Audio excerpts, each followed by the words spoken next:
So hello guys, welcome to my channel keep learning. मेरा नाम अनीश कुमार शर्मा है और आज का जो हमारा टॉपिक रहेगा वो ज्योमेट्री से रहेगा, ज्यामिति। ठीक है, ज्योमेट्री का कुछ ऐसा है कि ज्योमेट्री में काफ़ी सारी प्रॉब्लम आती हैं। जो स्टूडेंट होते हैं वो काफ़ी हद तक ज्योमेट्री को समझ नहीं पाते हैं। ठीक है, तो मैं कोशिश कर रहा हूँ कि इसको बहुत ही इजीली तरीके से आपको समझा पाऊँ। ठीक, बाकी आप वीडियो के साथ बने रहिए और मेरी रिक्वेस्ट है कि इस वीडियो को बहुत ही ध्यान से समझिएगा। ठीक है, क्योंकि अगर इस आज वाली वीडियो को अगर आप समझ लेते हैं अच्छे से तो गारंटी मेरी है कि ज्योमेट्री में आपको फिर दिक्कत नहीं आएगी। ज्योमेट्री को जब आप समझने लगोगे तो स्टेप बनने लगेंगे माइंड में। ठीक है, तो चलो स्टार्ट करते हैं ज्योमेट्री, जिसे हिंदी में हम ज्यामिति बोलते हैं। ठीक, ज्योमेट्री का जो पहला टॉपिक होता है वो होता है lines and angles. Lines and angle, जिसे हिंदी में कहते हैं रेखा एवं कोण। ठीक है, लाइंस एंड एंगल्स। ठीक, सबसे पहले इसके कुछ हम स्टार्टिंग के पॉइंट को समझते हैं कि लाइंस क्या होता है, एंगल्स क्या होते हैं, एंगल्स कैसे बनते हैं। ये सारी चीजें मैं पहले आपको समझा दे रहा हूं, इसके बाद हम टॉपिक पे आएंगे। ठीक है, तो फर्स्ट नंबर पे हम लेते हैं पॉइंट, जिसको हिंदी में बोला जाता है बिंदु। ठीक है, तो पॉइंट का एक सिंपल सा डेफिनेशन होता है, a point is a dot. ठीक है, made by a sharp pencil and pen. इसकी ना तो कोई लेंथ होती है और ना ही कोई ब्रेथ होती है, सिंपल सा पॉइंट है। ये हो गया पॉइंट, ना तो इसकी कोई लेंथ है और ना ही कोई ब्रेथ है। ये पॉइंट हमने कैसे बनाया? इस पॉइंट को बनाने के लिए एक शार्प पेंसिल या पेन का यूज किया, सिंपल सा हमने एक डॉट लगा दिया, तो ये कहलाया हमारा point. A point has no length and no breath.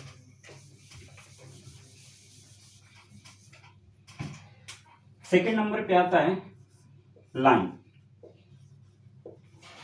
जिसको हिंदी में रेखा कहा जाता है। लाइन, रेखा, ये क्या होता है?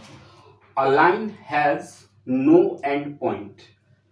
रेखा के पास कोई अंतिम बिंदु नहीं होती है। सपोज कि हमने एक सिंपल लाइन खींच दिया। ठीक है, दोनों तरफ हम एरो लगा देते हैं। ये एरो हमें ये इंडिकेट करता है कि ये लाइन अभी आगे जाएगी। ठीक है, इधर से भी और इधर से भी, तो ये लाइन कहलाता है जिसकी कोई भी अंतिम बिंदु नहीं होती, यानी कि no end point, that is called line.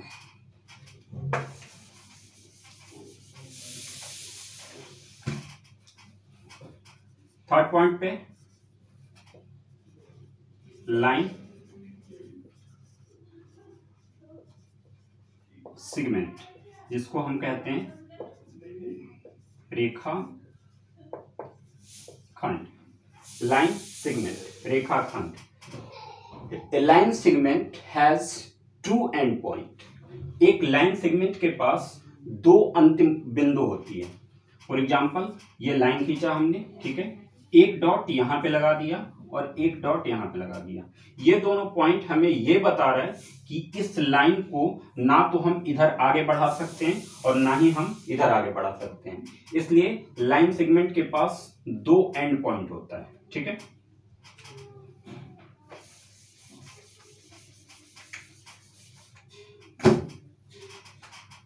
Fourth number पे रे, हिंदी में इसको बोलते हैं किरण। ठीक है, रे क्या होता है? अ रे has one and point.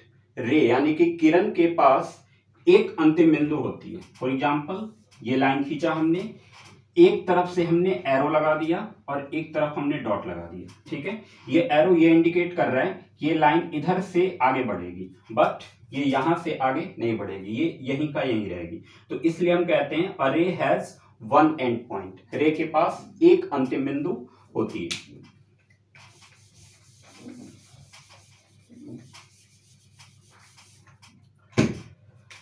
Line आ गया समझ में। अब बात करते हैं एंगल की, कि एंगल क्या होता है। एंगल को हिंदी में कौन बोलते हैं? तो एंगल का डेफिनेशन देख लेते हैं एक बार।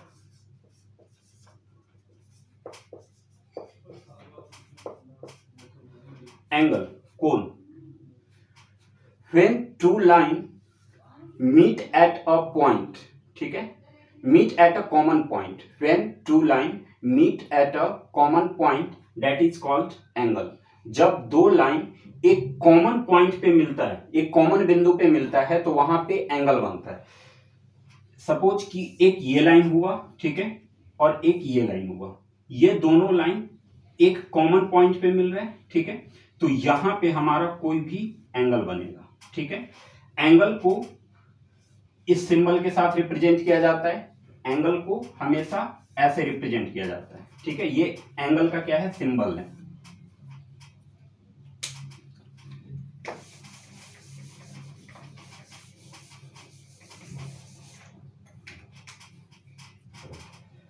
अब अगला पॉइंट आता है कॉलिनियर पॉइंट, जिसको हिंदी में बोला जाता है संरेखी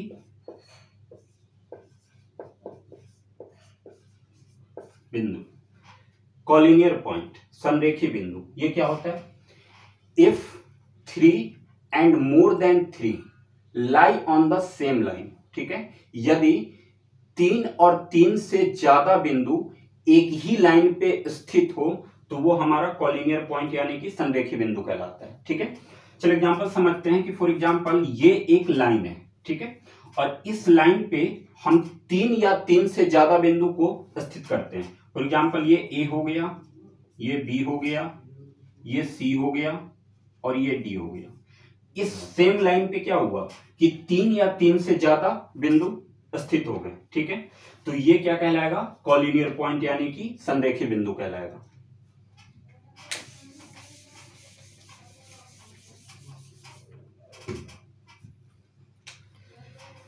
अगला है नन कॉलिनियर पॉइंट, जिसे हम बोलते हैं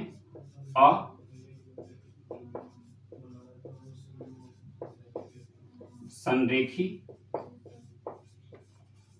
बिंदु, नन कॉलिनियर पॉइंट। ये कॉलिनियर पॉइंट का सीधे अपोजिट मान लो। कॉलिनियर पॉइंट में हमने ये बोला कि जब 3 या 3 से ज्यादा पॉइंट एक ही लाइन पे स्थित हो तो वो कॉलिनियर पॉइंट कहलाएगा। अब इसका अपोजिट कर देते हैं कि जब 3 या 3 से ज्यादा पॉइंट एक लाइन पे स्थित ना हो तब ये नॉन कॉलिनियर पॉइंट कहलाता है। फॉर एग्जांपल ये ए हो गया, ये बी हो गया, ये सी हो गया, ये डी हो गया। अभी क्या हुआ कि एक लाइन पे ये बिंदु स्थित नहीं है, अलग अलग है, ठीक है, तो ये हमारा नॉन कॉलिनियर यानी कि असंरेखी बिंदु कहलाएगा। तो ये था लाइंस एंड एंगल्स के कुछ इंपॉर्टेंट पॉइंट, ठीक है। अब सेकंड पॉइंट पे आते हैं types of angle. Types of angle, कोण के प्रकार। कोण के कितने प्रकार होते हैं यानी कि कितने टाइप के एंगल होते हैं, ठीक है। तो इसमें सबसे पहले नंबर पे आता है एक्यूट एंगल, जिसको हिंदी में बोला जाता है न्यून कोण। एक्यूट एंगल, न्यून कोण। अब एक्यूट एंगल, न्यून कोण क्या होता है, तो देखो acute angle greater than 0 but less than 90, ठीक है, यानी कि 0 डिग्री से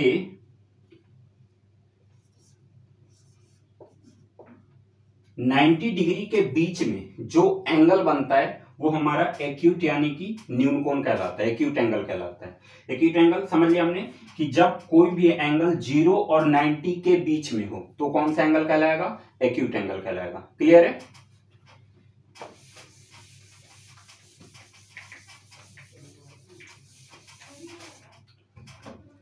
सेकेंड नंबर पे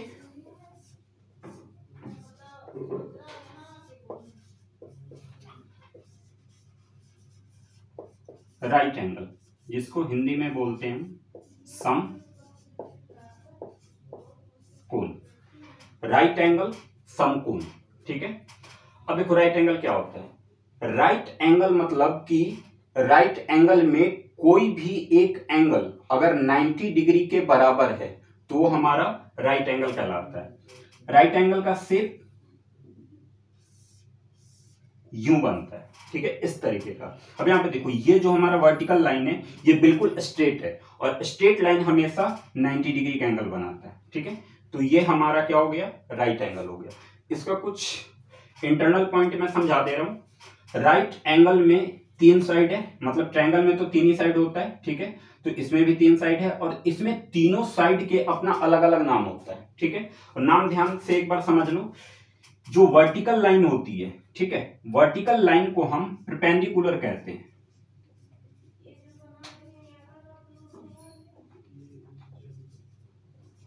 परपेंडिकुलर, इसको एक और नाम से जाना जाता है हाइट, यानी कि इसको अगर हिंदी में हम लिखेंगे तो क्या लिखेंगे, ऊंचाई। ये क्या हो गया, ऊंचाई हो गया। अब जो नीचे हॉरिजेंटल लाइन था, ठीक है, इस हॉरिजेंटल लाइन को हम बेस बोलते हैं। बेस, हिंदी में इसको बोला जाता है आधार, ठीक है। बेस यानी कि आधार। अब एक डायगोनल लाइन हो गया, जो लाइन तिरछी है, इसको क्या बोलते हैं, इसको हम बोलते हैं हाइपोटेनियस।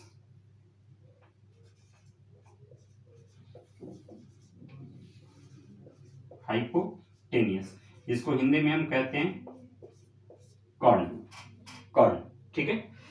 तो तीनों साइड इसका हो गया, एक परपेंडिकुलर हुआ, एक बेस हुआ, एक हाइपोटेनियस हुआ। इसमें एक इंपॉर्टेंट चीज वो है कि हमेशा एक बात का ध्यान रखना कि राइट ट्रायंगल में जहां पे 90 डिग्री का एंगल बन रहा है, ठीक है, जहां पे 90 डिग्री का एंगल बना उसके जो सामने वाली साइड होगी वो हमेशा हाइपोटेनियस कहलाएगी, ठीक है। अभी इसके बारे में डिटेल से हम बाद में जानेंगे, जब ट्रायंगल मैं स्टार्ट करवाऊंगा तो पहले ट्रायंगल का सारा डिटेल समझा दूंगा, उसके बाद मैं ट्रायंगल के कॉन्ग्रुएंसी पे जाऊंगा, ठीक है। तो फिलहाल अभी इतना समझ लो कि राइट ट्रायंगल यानी कि जिसका एक एंगल 90 डिग्री का हो वो राइट एंगल यानी कि समकोण कहलाता है। और राइट एंगल ट्रायंगल के तीनों साइड के अपने अलग अलग नाम होते हैं। जो वर्टिकल लाइन होता है वो परपेंडिकुलर ऊंचाई कहलाता है, हॉरिजेंटल लाइन को हम बेस यानी कि आधार बोलते हैं और डायगोनल लाइन को हम हाइपोटेनियस यानी कि कर्ण बोलते हैं, ठीक है। तो ये था राइट ट्रायंगल।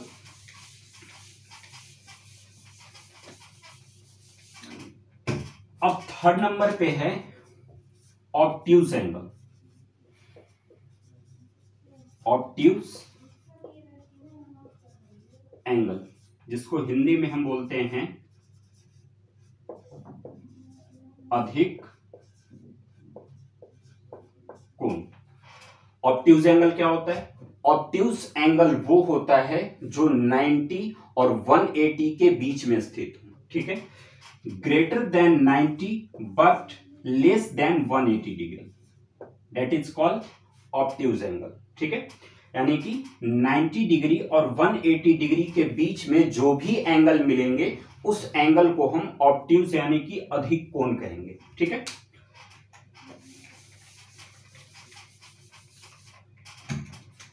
फोर्थ नंबर पे है स्ट्रेट एंगल।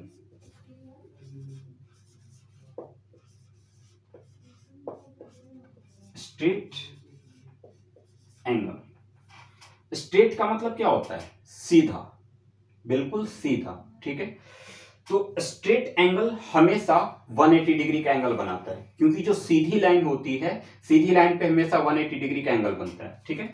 जैसे ये हो गया एक सीधा लाइन, ठीक है, ये सीधी लाइन है। अब इस पे हम 180 डिग्री का एंगल रिप्रेजेंट करेंगे, क्योंकि स्ट्रेट एंगल यानी कि स्ट्रेट लाइन पे हमेशा 180 डिग्री का ही एंगल बनता है, ठीक है।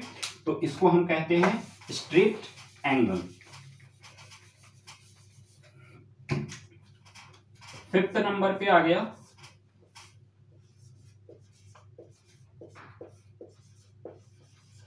रिफ्लेक्स एंगल, ठीक है। रिफ्लेक्स एंगल क्या होता है, देखो रिफ्लेक्स का मतलब क्या, रिफ्लेक्स का मतलब अगर हम समझने की कोशिश करें तो मान के चलो कि कोई एक पूरी वैल्यू होगी हमारे पास जिसका हमें रिफ्लेक्स निकालना हो। जैसे अगर हम बात करते हैं कंप्लीट एंगल, कंप्लीट एंगल कितने डिग्री का बनता है? सपोज कि ये एक सर्कल है, ठीक है, सर्कल को कंप्लीट एंगल बोला जाता है क्योंकि एक सर्कल अगर बीच में, सर्कल के बीच में हम एक डायमीटर लगा देते हैं, ये मान के चलो डायमीटर है, तो ये क्या है? सीधी लाइन हो गई। अब सीधी लाइन हो गई तो ऊपर भी 180 डिग्री का एंगल बनाएगा और नीचे भी 180 डिग्री का एंगल बनाएगा। तो 180 प्लस 180 इक्वल टू कितना हो गया? 360। तो जो कंप्लीट एंगल होता है वो कितने डिग्री का बनता है? 360 डिग्री का बनता है। तो देखो कंप्लीट एंगल से ही हम रिफ्लेक्स एंगल निकाल सकते हैं। सपोज कि किसी भी एंगल का रिफ्लेक्स पूछा जा रहा है, सपोज मैं पूछता हूं कि कोई एक ट्रायंगल है, उसमें 270 डिग्री का एंगल दे दिया और मैंने पूछा कि 270 डिग्री का रिफ्लेक्स क्या होगा, तो आप सिंपल सा क्या करोगे कि 360 में से 270 को माइनस कर दोगे, ठीक है, तो जो भी तुम्हारा आएगा वो क्या हो जाएगा? रिफ्लेक्स एंगल, यानी कि 90 डिग्री आया, तो 90 डिग्री को हम रिफ्लेक्स एंगल बोलेंगे, ठीक है। तो रिफ्लेक्स एंगल आ गया समझ में। रिफ्लेक्स एंगल जो होता है वो 270 से 360 के बीच में बनता है, ठीक है। चलो रिफ्लेक्स एंगल कंप्लीट। अब एक लास्ट पॉइंट पे, अभी मैंने समझा ही दिया उस चीज को जिसको 6 नंबर पे बोलेंगे कंप्लीट एंगल।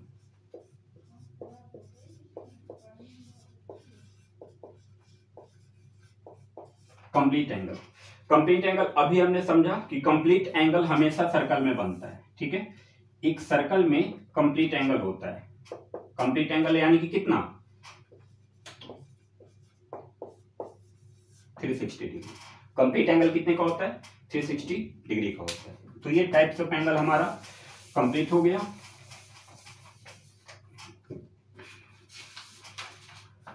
अब जो थर्ड पॉइंट पे आप इस लाइन्स एंड एंगल्स में सीखेंगे वो होगा हमारा pairs of angle. Pairs of angle. अब यहीं से आपका थ्योरम स्टार्ट होगा, ठीक है, जो कि एक्सरसाइज करने में काफी मदद करेगा। ज्योमेट्री में देखो, ज्योमेट्री में पहले एक चीज समझ लो कि ज्योमेट्री जब तक आपको हार्ड लगेगा जब तक उसके थ्योरम आपके माइंड में नहीं रहेगा, ठीक है। ज्योमेट्री टोटली थ्योरम से ही बनता है। थ्योरम अगर आपको याद है, सब कुछ आपके माइंड में क्लियर है, तो ज्योमेट्री में इतनी सी भी दिक्कत नहीं आएगी। तो जो आपका मेन मकसद होना चाहिए वो ये होना चाहिए कि जो किसी भी चैप्टर का जो बेसिक कॉन्सेप्ट होता है ना, उसको क्लियरली समझो। बेसिक कॉन्सेप्ट को अगर क्लियरली समझ जाओगे तो जैसे जैसे क्वेश्चन हार्ड होता जाएगा आपका माइंड खुद इस हद तक सोचना स्टार्ट कर देगा, क्योंकि आपने उसे पहले बेसिक समझा दिया है। कॉन्सेप्ट जो था ज्योमेट्री जो है वो स्टार्टिंग लाइंस एंड एंगल से ही होता है। तो अगर लाइंस एंड एंगल्स का हम स्टार्टिंग का कॉन्सेप्ट अच्छे से समझ लेंगे तो आगे जो भी ट्रायंगल, क्वाड्रिलेटरल कुछ भी आएगा, पैरेललोग्राम, ये सारे बहुत ही इजीली तरीके से बनने लगेगा। ये समझ लो कि लाइंस एंड एंगल्स के जितने भी थ्योरम होंगे वो आने वाले जो ज्योमेट्री होंगे उन सब में यूज किया जाएगा, ठीक है, चाहे वो क्वाड्रिलेटरल से हो, ट्रायंगल से हो, किसी चीज से भी हो, सबका लाइंस एंड एंगल्स में यूज है। तो लाइंस एंड एंगल्स को समझना बहुत जरूरी है, बहुत ज्यादा जरूरी है। एक बार लाइंस एंड एंगल्स आप क्लियरली समझ लोगे तो गारंटी मेरी है कि ज्योमेट्री आपको समझ में आने लगेगी, ठीक है। तो अब पेयर्स ऑफ एंगल में देखते हैं, इसको हम बोलते हैं कोण के युग्म, ठीक है। पेयर्स ऑफ एंगल, कोण के युग्म, ठीक। अब इसको समझो क्या होता है। पेयर्स ऑफ एंगल में सबसे पहले आता है एक कॉम्प्लीमेंट्री एंगल।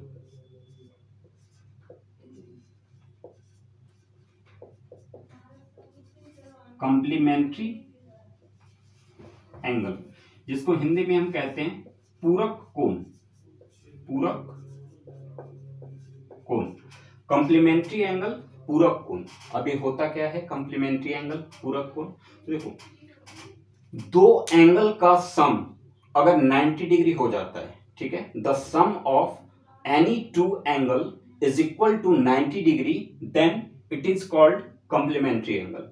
जब दो कोण का योग 90 डिग्री हो तो उसे हम पूरक कोण कहते हैं, यानी कि कॉम्प्लीमेंट्री एंगल। अभी कैसे? जैसे देखो, सपोज करो कि हमने एक एंगल ले लिया, ठीक है, अब इस एंगल को हमने बीच से डिवाइड कर दिया, ठीक। अब मान लो यहाँ पे एंगल जो बना मेरा वो 55 का बना और यहाँ पे एंगल जो मेरा बना वो 45 का बना। ठीक है, नाम रख देते हैं हम इसको, ए मान लेते हैं, बी मान लेते हैं, सी मान लेते हैं और यहाँ पे ओ मान लेते हैं। तो कॉम्प्लीमेंट्री एंगल कैसे बना? कॉम्प्लीमेंट्री एंगल का मैंने अभी डेफिनेशन बताया कि the sum of two angle is equal to 90 degree then it is called complementary angle. जब दो कोणों का योग 90 डिग्री हो तो वो हमारा पूरा कोण कहलाता है। अब इसको रिप्रेजेंट कैसे करेंगे? तो अभी कुछ देर पहले मैंने बताया था कि एंगल को हम इस सिंबल से रिप्रेजेंट करते हैं। ठीक है, ये जो एल टाइप पे दिख रहा है इसको हम एंगल का सिंबल बोलते हैं। ठीक, अब एक चीज ध्यान में रखना कि जैसे मान के चलो कि ए ओ सी और बीच में एक बी है, तो यहां पे क्या हो रहा है, दो एंगल बन रहा है। एक तो बन रहा है ए ओ बी और एक बन रहा है ओ सी ओ बी, यानी कि जहां पे एंगल बनेगा, ठीक है, वो अल्फाबेट हमेशा बीच में होना चाहिए। फॉर एग्जाम्पल कि एंगल 55 कहां पे बन रहा है, एंगल ओ पे बन रहा है, तो ये ओ होगा वो कहां पे होगा, बिल्कुल बीच में होगा। तो angle A O B, angle A O B. ठीक है, देखो जहां पे एंगल बन रहा था उस अल्फाबेट को हमने बीच में रखा। आपको भी ध्यान में रखना है कि जहां पे एंगल बनेगा वो चीज हमेशा बीच में होनी चाहिए। ठीक है, तो एक तो हमारा था एंगल ए ओ बी, ठीक, और दूसरा था एंगल सी ओ बी, या फिर इसको बी ओ सी भी लिख सकते हो। बस ध्यान ये रखना है कि एंगल कहां पे बन रहा है, जहां पे एंगल बना उसको बीच में रख दो, बाकी के जो दोनों साइड वाले हैं इसको इधर उधर लिख सकते हो, कोई दिक्कत नहीं है। ठीक है, तो angle A O B plus angle B O C, B O C, O पे ही एंगल बना था तो इसलिए ओ को हमने बीच में रखा, और यहां भी जो 55 बना था वो ओ पे ही बना था तो ओ को यहां भी हमने बीच में रखा। तो angle A O B equal to कितना दे रखा है, 55 दे रखा है, और plus angle B O C equal to कितना दे रखा है, 45 दे रखा है। तो 55 और 45 को जब हम प्लस कर देंगे, सॉरी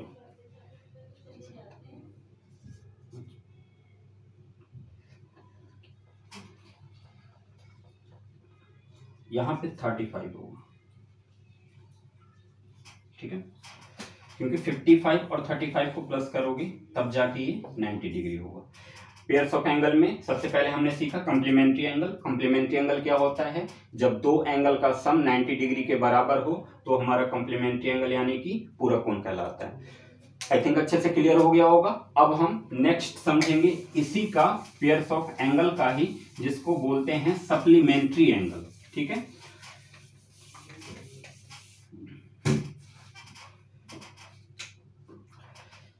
अगला था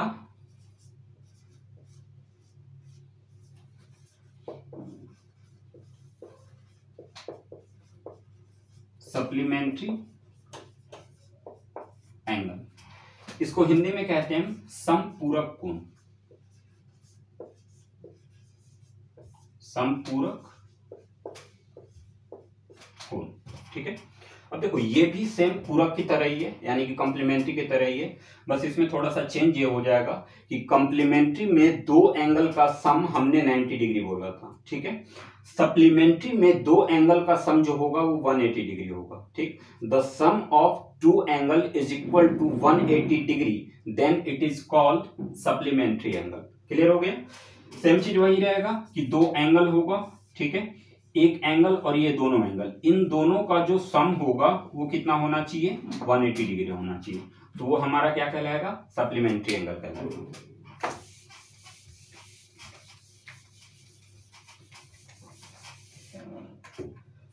देखो थर्ड पॉइंट पे आता है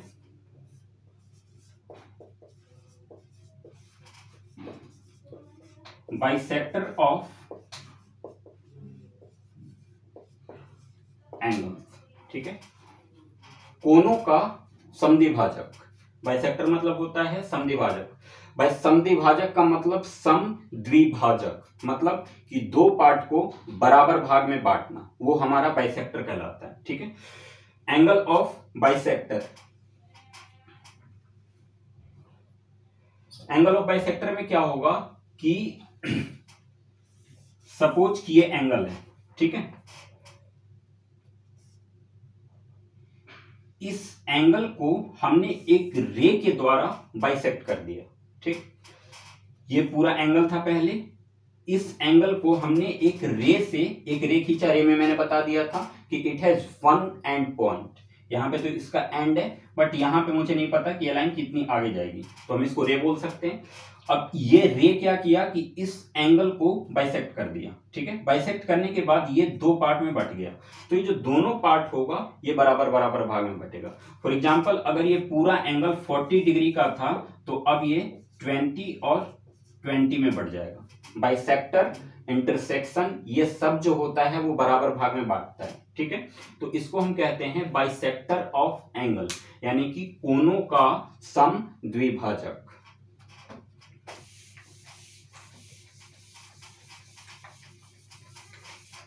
फोर्थ पॉइंट पे आता है एडजेसेंट एंगल।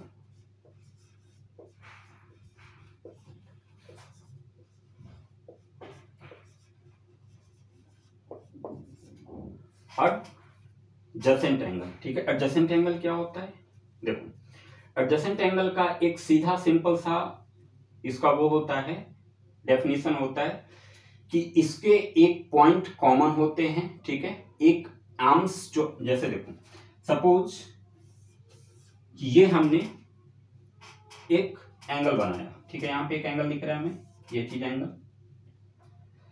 अब इस एंगल में क्या होगा कि बीच से हमने एक लाइन खींच दिया, ठीक है, तो ये क्या हुआ, ये दोनों एंगल को हम ये नहीं कह सकते कि इसने बाइसेक्ट किया, क्योंकि बाइसेक्ट बराबर करता है, बाइसेक्ट का मतलब वो हुआ ये बराबर भाग में बांटेगा, ठीक है, तो हर जगह पे एंगल बाइसेक्ट नहीं होता है, इस एंगल को सिंपली हमने क्या कर दिया कि कट कर दिया, ठीक है। अब इससे क्या हुआ कि इसमें एक कॉमन पॉइंट दिख रहा है मुझे, सपोज कि ए, ओ, बी और सी, ठीक है, ये तो ओ जो है वो कॉमन पॉइंट है और ओसी जो है वो कॉमन आर्म्स है, आर्म्स, ARMS, आर्म्स, आर्म्स का मतलब क्या हुआ, बाजू, ठीक है, इसको हम बाजू ही बोल सकते हैं।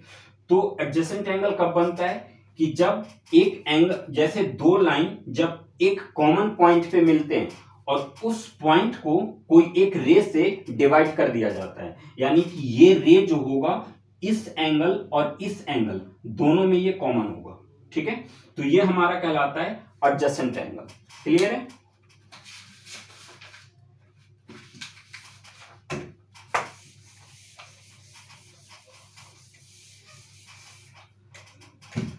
अब जो नेक्स्ट पॉइंट है 5th नंबर पे,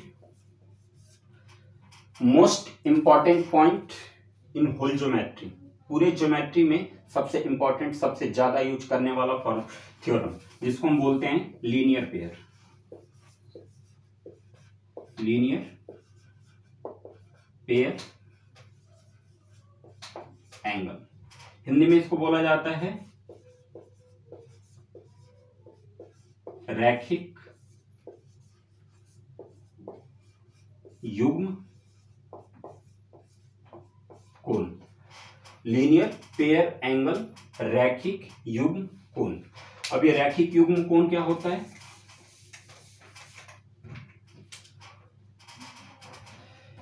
इसका एक सिंपल सा डेफिनेशन में समझा रहा हूं कि two adjacent angle are said to be linear pair, ठीक है, when its sum of two angle is equal to 180 degree.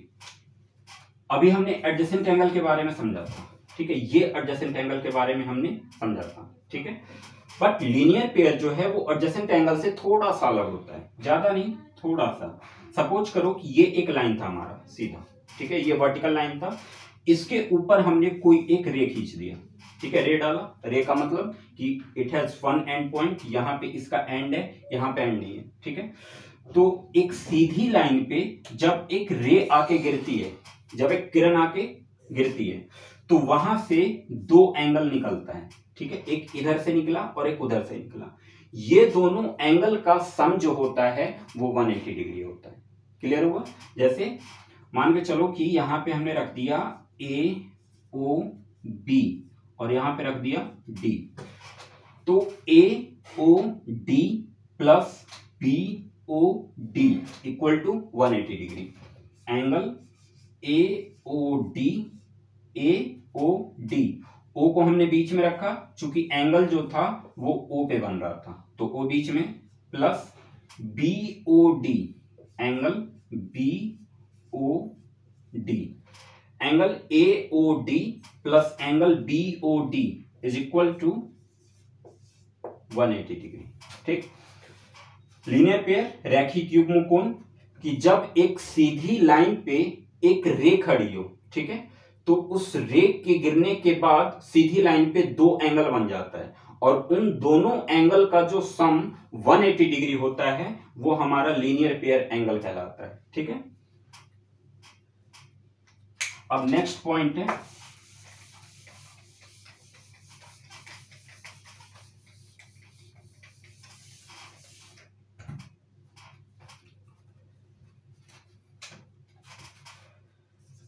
Vertically opposite angle.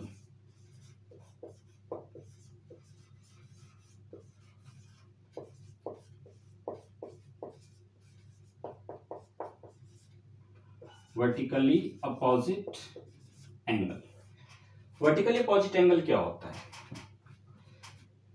When two line intersect at a point, when two line intersect at a point, then vertically opposite angle. जब दो line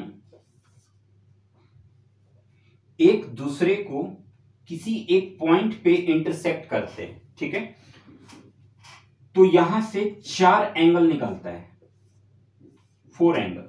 जब दो line एक दूसरे को किसी एक point पे इंटरसेक्ट किया तो यहां से 4 एंगल निकला। ठीक है, A, B, C और D, बीच में मान लो कि O है। ठीक, तो वर्टिकली अपोजिट एंगल में क्या होता है कि when two line intersected each other at a point then opposite angles are equal.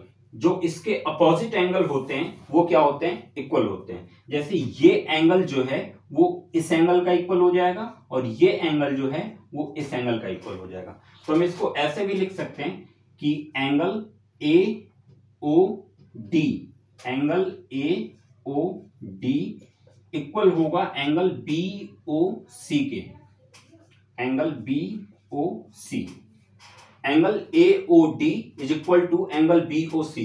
Vertically opposite angle में क्या बोला कि जब दो लाइन एक दूसरे को किसी पॉइंट पे इंटरसेक्ट करेंगे तो उनके जो अपोजिट एंगल होते हैं वो क्या हो जाते हैं? बराबर हो जाते हैं। ठीक है, तो एक तो ये एंगल इसके बराबर हो गया और दूसरा DOC, angle DOC equal to angle AOB, equal to angle AOB। इसको हम कहते हैं वर्टिकली अपोजिट एंगल, कि जब दो लाइन किसी एक पॉइंट पे आपस में इंटरसेक्ट करे तो उनके अपोजिट एंगल बराबर हो जाते हैं। ठीक है, इनको बहुत ही क्लियर तरीके से समझो क्योंकि ये ही छोटी छोटी चीजें क्वेश्चन को बनाने में मदद करेगी। ठीक है,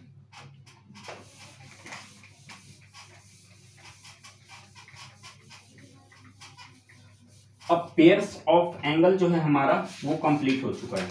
अब जो नेक्स्ट पॉइंट है हमारा वो है parallel line. Next point parallel line, जिसको हिंदी में हम कहते हैं समांतर रेखा। ठीक है, पैरेलल लाइन, समांतर रेखा। अब पहले ये समझ लो कि पैरेलल लाइन क्या होता है। तो देखो, कोई भी दो लाइन, ठीक है, कोई भी दो लाइन जो जिनका डिस्टेंस सेम हो और वो एक दूसरे से ना मिले, मिलना नहीं चाहिए, अगर मिल गए तो फिर वो पैरेलल लाइन नहीं कहलाएगा। ठीक है, तो कोई भी दो लाइन, ठीक है, जिनका डिस्टेंस सेम हो और वो एक दूसरे से ना मिल रहे हो तो उन्हें हम पैरेलल लाइन बोलते हैं। जैसे ये मान के चलो कि ये L लाइन है और ये लाइन जो है वो M है। ठीक है, तो हम इसको बोलेंगे L जो है वो पैरेलल है M की। ये दो लाइन जो है सीधी ऐसे ये पैरेलल को इंडिकेट करता है। ठीक है, इसको हम बोलते हैं पैरेलल। पैरेलल लाइन आ गया समझ में कि जब कोई भी दो लाइन एक दूसरे से मिलना नहीं चाहिए और उनके डिस्टेंस इक्वल होना चाहिए, ठीक है। तो ये हमारा कहलाता है पैरेलल लाइन।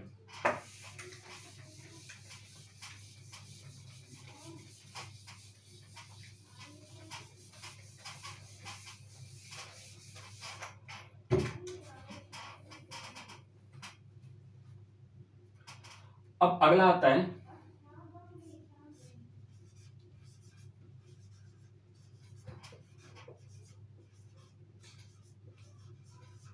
Transversal line. इसको हिंदी में कहते हैं हम तिर्यक रेखा। ट्रांसवर्सल लाइन, तिर्यक रेखा। ट्रांसवर्सल लाइन क्या होता है ये समझ लो। देखो ट्रांसवर्सल लाइन जब दो पैरेलल लाइन को, ठीक है, किसी भी दो पैरेलल लाइन को, दो या दो से अधिक भी बोल सकते हैं, ठीक है, कि जब दो या दो से अधिक पैरेलल लाइन को कोई एक लाइन इंटरसेक्ट करती है, कोई एक लाइन इंटरसेक्ट करती है, तो इंटरसेक्ट करने वाली जो लाइन है वो हमारा ट्रांसवर्सल लाइन कहलाता है, तिर्यक रेखा, ठीक है। जैसे एल लाइन और एम लाइन, ये दोनों क्या था, पैरेलल था। कंडीशन मैंने ये दे दिया कि एल पैरेलल एम है, ठीक है, एल पैरेलल एम, और इस दोनों पैरेलल लाइन को एक लाइन एम ने बाइसेक्ट किया, इंटरसेक्ट किया, तो ये जो एम लाइन होगा ये ट्रांसवर्सल लाइन कहलाएगा। इसको हम बोलेंगे ट्रांसवर्सल, ट्रांसवर्सल।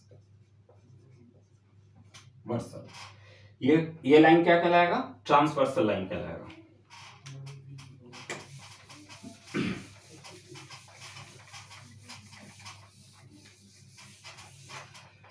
अब यहां से समझो,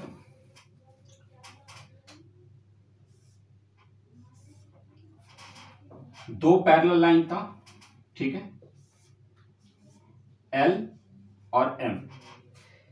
इन दोनों पैरेलल लाइन को हमने एक लाइन एन से बाइसेक्ट किया, ठीक, तो एन लाइन जो होगा वो क्या कहलाएगा, ट्रांसवर्सल लाइन, यानी कि तिर्यक रेखा कहलाएगा। अब इन दोनों लाइन को जब ये लाइन इंटरसेक्ट किया, तो देखो दो पॉइंट पे इंटरसेक्ट हुआ है, और एक पॉइंट पे 4 एंगल बनेगा, तो दूसरे पॉइंट पे भी 4 एंगल बनेगा, यानी कि टोटल कितने एंगल हो जाएंगे, 8 एंगल हो जाएंगे। जैसे एक यहां पे एंगल बना, एक यहां पे बना, एक यहां पे बना, एक यहां पे बना, ठीक है। उसी तरीके से एक यहां पे, एक यहां पे, एक यहां पे और एक यहां पे, ठीक है। अब इसका नाम दे देते हैं, ये 1 है, ये 2 है, ये 3 है, ये 4 है, ये 5 है, ये 6 है, ये 7 है, ये 8 है, ठीक है। ये चारों हमने वो दे दिया। अब यहां से इंपॉर्टेंट चीजें मैं समझाने वाला हूं, उसको ध्यान से समझना। ये डायरेक्टली थ्योरम समझा रहा हूं अब मैं, ठीक है। अब इन थ्योरम का यूज क्वेश्चन में होगा, चाहे वो क्वेश्चन प्रूफ करने वाला हो या वैल्यू निकालने वाला हो, कोई भी क्वेश्चन हो, वहां पे आपको ये सारी चीजें अगर क्लियर तरीके से समझ लेते हो तो गारंटी मेरी है कि आप बहुत ही अच्छे तरीके से लाइन्स एंड एंगल्स को बनाने लगोगे, ठीक है। तो एक बार इन सारे पॉइंट को समझना, इनके नाम याद रखना, और ये याद रखना कि कब और कैसे ये बराबर होते हैं। तो पहले नंबर पे आता है एक कॉरेस्पॉन्डिंग एंगल, कॉरेस्पॉन्डिंग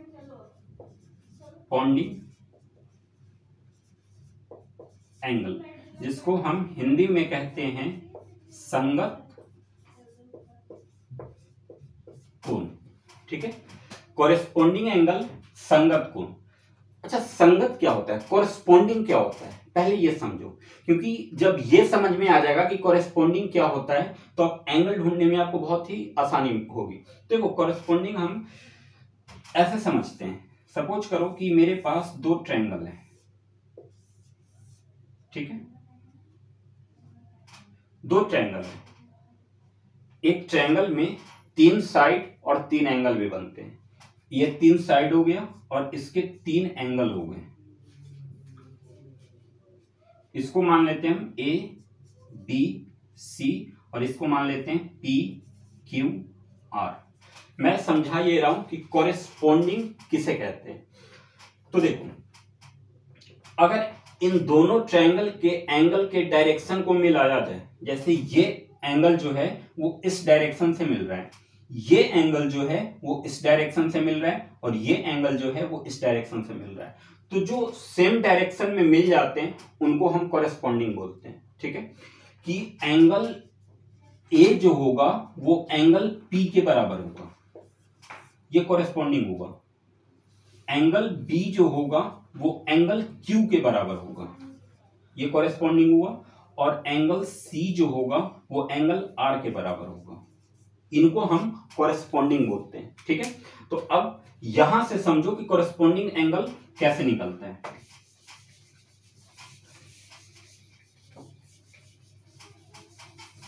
देखो, कॉरेस्पॉन्डिंग में हमने बोल दिया था कि उनका डायरेक्शन मिलना चाहिए, क्योंकि डायरेक्शन मिलेगा जब ही वो कॉरेस्पॉन्डिंग बनाएगा।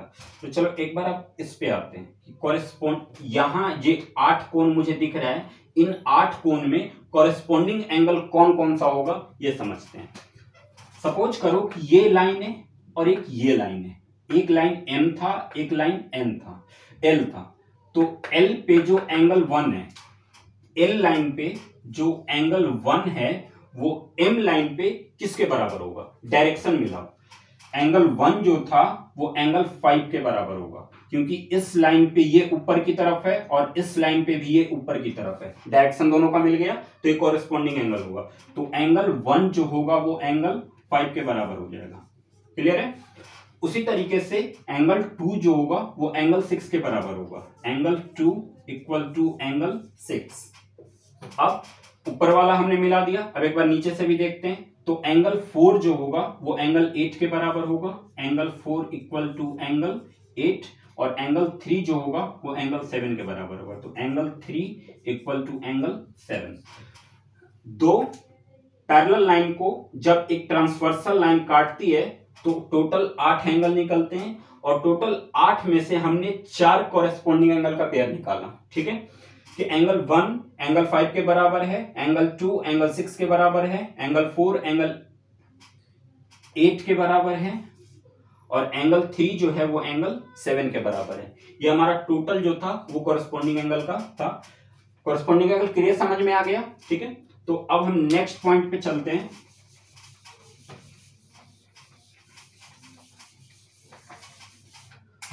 वो नेक्स्ट पॉइंट है, सेकंड नंबर पे आता है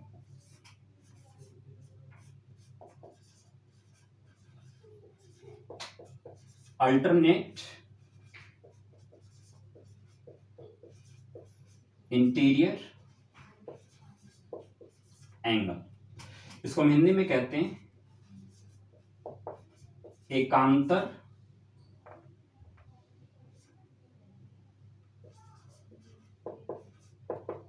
अंतः कोण। अल्टरनेट इंटीरियर एंगल, एकांतर अंतः कोण। अब इसको ध्यान से समझो, बहुत ही इंपॉर्टेंट चीज है ये अल्टरनेट इंटीरियर एंगल। बहुत सारे क्वेश्चन में बहुत जगह पे यूज करने वाला थ्योरम है, तो क्लियर तरीके से अल्टरनेट इंटीरियर एंगल को समझना। अल्टरनेट इंटीरियर एंगल को समझने के लिए ये जरूरी होना चाहिए कि जहां भी अल्टरनेट इंटीरियर एंगल बन रहा है, जाहिर सी बात है कि बिना 2 लाइन के अल्टरनेट इंटीरियर एंगल नहीं बन सकता। तो इसमें जो मेन चीज देखने वाला है वो ये है कि दोनों लाइन पैरेलल होना चाहिए। पैरेलल होना मस्ट है। ठीक है, क्योंकि जब तक ये पैरेलल नहीं होगा तब तक हम अल्टरनेट इंटीरियर एंगल नहीं निकाल सकते। ठीक, तो ये दोनों लाइन पैरेलल होना जरूरी है। और अल्टरनेट इंटीरियर एंगल जो होता है वो हमेशा जेड बनाता है। ठीक है, जेड बहुत से अगर बुक में जो क्वेश्चन आते हैं उसमें आप जो फिगर देखोगे तो अगर फिगर को ढंग से आप मिलाओगे तो कहीं ना कहीं से जेड निकलेगा, जेड दिखेगा। आपको ढूंढना होगा उस फिगर में, जेड को ढूंढना होगा कि कैसे जेड बना रहा है। जहां पे जेड बन गया तो ये एंगल जो होता है वो इस एंगल के बराबर होता है। ठीक है, इसमें जरूरी रखने वाली बात क्या है कि लाइन एल जो था वो एम के पैरेलल होना चाहिए। ठीक है, ये सबसे ज्यादा जरूरी है। एल लाइन जो है वो एम के पैरेलल होना चाहिए, जब ही हम जेड के थ्रू अल्टरनेट इंटीरियर एंगल बनाएंगे। वैसे जेड तो आपको कई जगह दिख जाएगा, लेकिन सिर्फ दिखने से कुछ नहीं होगा। जेड बन गया इसका मतलब ये नहीं कि वो अल्टरनेट इंटीरियर एंगल है। जेड बनने से पहले हमें यह देखना होगा कि जो जेड 2 लाइन मिलके बना रहा है क्या वो दोनों लाइन पैरेलल है। अगर पैरेलल है तभी अल्टरनेट इंटीरियर एंगल का थ्योरम हम लगा सकते हैं। ठीक है, तो ये था alternate interior angle. Alternate interior angle हमेशा जेड से निकाला जाता है। चलो हम इस पॉइंट से समझते हैं कि यहां से अल्टरनेट इंटीरियर एंगल कैसे निकालेंगे। तो देखो, यहां से यहां गए, फिर यहां आए और फिर यहां चले गए। ये क्या बना दिया, जेड बनाया, और जेड में ये एंगल जो था वो 4 था और ये एंगल जो था वो 6 था। तो एंगल 4 जो होगा वो एंगल 6 के इक्वल हो जाएगा। ठीक है, अब सेकंड में सेम अगर इसी चीज को पलट दें तो इधर से ये हो गया, यहां से ये और फिर ये। ठीक है, यहां से फिर एक जेड बन गया, तो एंगल 3 जो होगा वो एंगल 5 के इक्वल हो जाएगा। तो एंगल 3 इक्वल टू एंगल 5। ये था अल्टरनेट इंटीरियर एंगल। क्लियर तरीके से समझ में आ गया। अब नेक्स्ट पॉइंट को समझते हैं।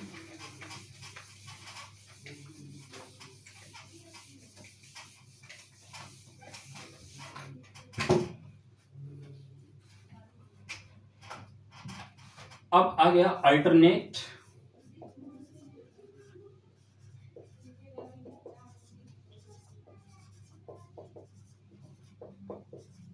Exterior angle. इसको हम हिंदी में कहते हैं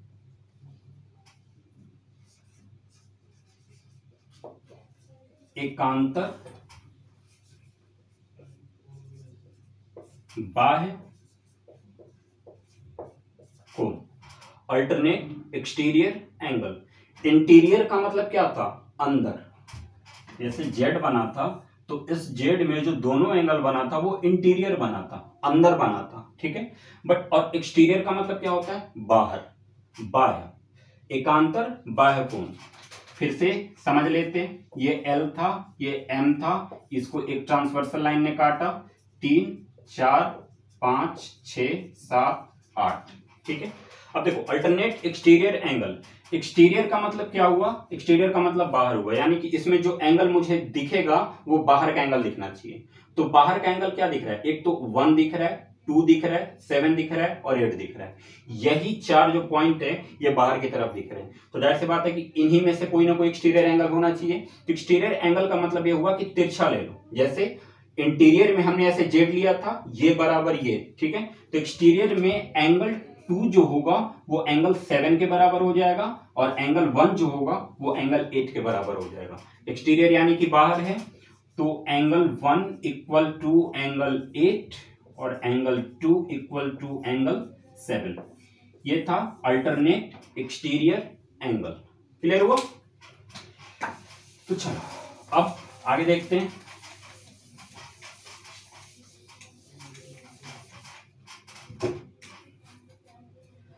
अब एक पॉइंट आता है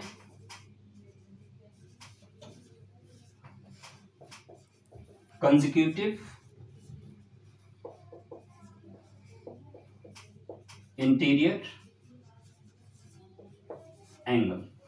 ठीक है, इसको एक और नाम से जाना जाता है, शॉर्ट फॉर्म इसको बोलते हैं को इंटीरियर एंगल। को इंटीरियर एंगल। अभी कंसेक्यूटिव इंटीरियर एंगल, को इंटीरियर एंगल क्या होता है इसे समझ लो। देखो कंसेक्यूटिव इंटीरियर एंगल जो है वो होगा तो इसी से, मतलब कंडीशन सेम होना चाहिए कि दोनों लाइन पैरेलल होना चाहिए। क्योंकि ट्रांसवर्सल लाइन कब कहलाता है, जब दो पैरेलल लाइन को जब एक लाइन काटती है तो वो लाइन ट्रांसवर्सल कहलाती है। और इस को इंटीरियर एंगल को हम ट्रांसवर्सल लाइन भी बोलते हैं। ठीक है, अब देखो ये बनेगा कैसे।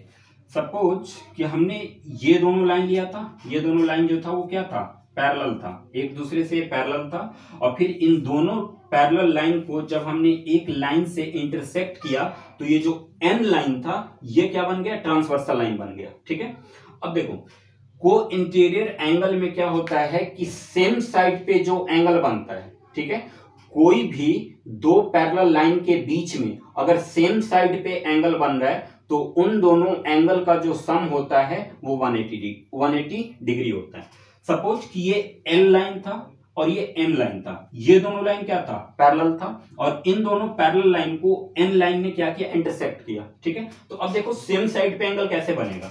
फॉर एग्जाम्पल अगर इसको हम यहां से मिला दें तो ये एक क्वाड्रिलेटरल मिल गया, और इसको अगर यहां से मिला दें तो ये क्वाड्रिलेटरल मिल गया, ठीक है। और क्वाड्रिलेटरल में सेम साइड पे एंगल, जैसे ये साइड जो है ये एक ही साइड है, ठीक है, और इस एक साइड पे एक एंगल यहां बना और एक एंगल यहां बना, तो ये सेम साइड पे एंगल ये कहलाता है कि सेम साइड पे एंगल ये दोनों हुआ, और इन दोनों एंगल का जो सम होगा वो क्या होगा, 180 डिग्री होगा। सपोज करो कि ये ए एंगल था और ये बी एंगल था, तो एंगल ए और एंगल बी का जो सम होगा वो 180 डिग्री होगा, ठीक है। यही कहलाता है को इंटीरियर एंगल, यानी कि कंसेक्यूटिव इंटीरियर एंगल। इसको हम ट्रांसवर्सल लाइन से भी जानते हैं। और को इंटीरियर एंगल का हमने एक चीज समझ लिया कि हमेशा को इंटीरियर एंगल सेम साइड पे दो एंगल बनेगा, और सेम साइड पे दोनों एंगल का सम जो होगा वो 180 डिग्री होगा, ठीक है। और इसमें ये जो भी अभी हम थ्योरम हमने समझा है, इसमें एक चीज ध्यान में रखना होगा। स्टार्टिंग में मैंने टॉपिक डाला था पैरेलल लाइन, समांतर रेखा, ठीक है, और पैरेलल लाइन के अंदर ही ये सारे टॉपिक को मैं समझाया हूं। तो ये थ्योरम कहां पे काम करेगा, जहां पे दोनों लाइन पैरेलल हो। अगर पैरेलल लाइन नहीं है तो ये थ्योरम धरा का धरा रह जाएगा, इसका आप कुछ नहीं कर सकते हो। तो क्वेश्चन को बहुत ही ध्यान से पढ़ा करो, क्वेश्चन पढ़ने की आदत डालो, क्योंकि जब तक आप क्वेश्चन को क्लियर तरीके से नहीं समझ पाओगे तब तक आप इसका सॉल्यूशन नहीं दे पाओगे, ठीक है। तो क्वेश्चन को समझना बहुत जरूरी है। क्वेश्चन पढ़ते समय आप एक चीज तो देख ही लोगे कि ये लाइन इस लाइन के पैरेलल है या नहीं। अगर पैरेलल है तभी हम आगे बढ़ेंगे, नहीं तो उसका कोई और रास्ता होगा, ठीक है। आज जो था वो मैंने बहुत ही सिंपल तरीके से लाइंस एंड एंगल्स का एक्सप्लेनेशन करने की कोशिश किया हूं। आई होप कि आप लोग समझ गए होंगे अच्छे से, या फिर अगर कोई भी डाउट हो वीडियो के कहीं भी किसी पार्ट में, अगर हल्का भी डाउट हो तो कमेंट में आप बता सकते हो, मैं उसको पर्सनली एक छोटा सा वीडियो बना के अपलोड कर दूंगा, ठीक है। बट लाइंस एंड एंगल समझना बहुत जरूरी है, क्योंकि लाइंस एंड एंगल्स आप अच्छे से समझ जाते हो तो आगे आने वाले ज्योमेट्री में जितने भी टॉपिक आएंगे उसको आप बहुत ही इजीली सोल्व करोगे, स्पेशली 8th और 9th क्लास, ठीक है। 9th क्लास में ज्योमेट्री ज्यादा है, इस वजह से ये जो लाइंस एंड एंगल्स का आज जो मैं बेसिक समझाया हूं ये 9th क्लास के लिए ही है, बट इसे 4th से 9th तक बड़े प्यार से आप समझ सकते हो। ज्यादा हार्ड नहीं ले गया हूं, कॉन्सेप्ट बहुत सिंपल रखा हूं। और अगर कोई भी दिक्कत हो, कोई भी डाउट हो, वीडियो का कोई पार्ट, कोई भी पॉइंट आपको क्लियर समझ में नहीं आया हो तो कमेंट में जरूर बताओ, ठीक है। बाकी आज जो हमारा ज्योमेट्री था उसका लाइंस एंड एंगल्स हमने समझ लिया। बाकी हम अगले वीडियो में कोई और एक अच्छे टॉपिक को बहुत ही इजीली तरीके से मैं लेके आऊंगा। मेरा मकसद यही है कि जिनको मैथ हार्ड लगता हो, बनाने का तो मन कर रहा है मैथ, बट उन्हें समझ में नहीं आ रहा है, तो उनके लिए मैं बैठा हूं। मैथ को इजीली तरीके से समझाऊंगा। जिनका इंटरेस्ट नहीं है मैथ में, उनका इंटरेस्ट जगाने की जिम्मेदारी मेरी है। मैथ को कैसे करो कैसे नहीं करो ये मैं बताऊंगा। बाकी फिर मैथ में आप बहुत अच्छा रिजल्ट ले आओगे, ठीक है। तो फिर अगर वीडियो अच्छी लगी हो तो लाइक और कमेंट जरूर करें, और जरूर बताएं कि यहाँ पे ये डाउट था, ताकि मैं उसे नेक्स्ट वीडियो में क्लियर कर सकूं। तो चलो मिलते हैं अगले वीडियो में, बाय।